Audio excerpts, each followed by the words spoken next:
लोहे की दुकान में अपने पिता के साथ काम कर रहे एक बालक ने अचानक ही अपने पिता से पूछा, पिताजी इस दुनिया में मनुष्य की कीमत क्या होती है।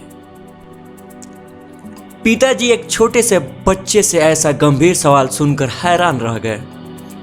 फिर वे बोले, बेटे एक मनुष्य की कीमत आंकना बहुत मुश्किल है, वो तो अनमोल है।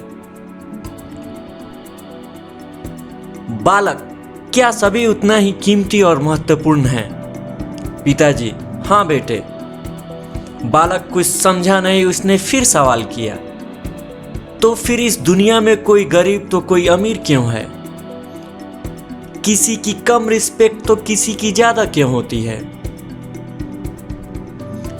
सवाल सुनकर पिताजी कुछ देर तक शांत रहे और फिर बालक से स्टोर रूम में पड़ा एक लोहे का रॉड लाने को कहा। रॉड लाते ही पिताजी ने पूछा, इसकी क्या कीमत होगी? बालक, 200 रुपये। पिताजी, अगर मैं इसके बहुत से छोटे छोटे कील बना दूं तो इसकी क्या कीमत हो जाएगी? बालक कुछ देर सोच कर बोला, तब तो ये और महंगा बिकेगा, लगभग 1000 रुपये का। पिताजी, अगर मैं इस लोहे से घड़ी के बहुत सारे स्प्रिंग बना दूं तो? बालक कुछ देर गणना करता रहा और फिर एकदम से उत्साहित होकर बोला, तब तो इसकी कीमत बहुत ज्यादा हो जाएगी। फिर पिताजी उसे समझाते हुए बोले, ठीक इसी तरह मनुष्य की कीमत इसमें नहीं है कि अभी वो क्या है, बल्कि इसमें है कि वह अपने आप को क्या बना सकता है। बालक अपने पिता की बात समझ चुका था। फ्रेंड, अक्सर हम अपनी सही कीमत आंकने में गलती कर देते हैं।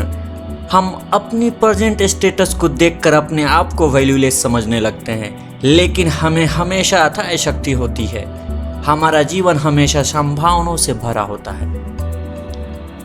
हमारी जीवन में कई बार स्थितियां अच्छी नहीं होती है, पर इससे हमारी वैल्यू कम नहीं होती है। मनुष्य के रूप में हमारा जन्म इस दुनिया में हुआ है, इसका मतलब है हम बहुत स्पेशल और इम्पोर्टेंट हैं।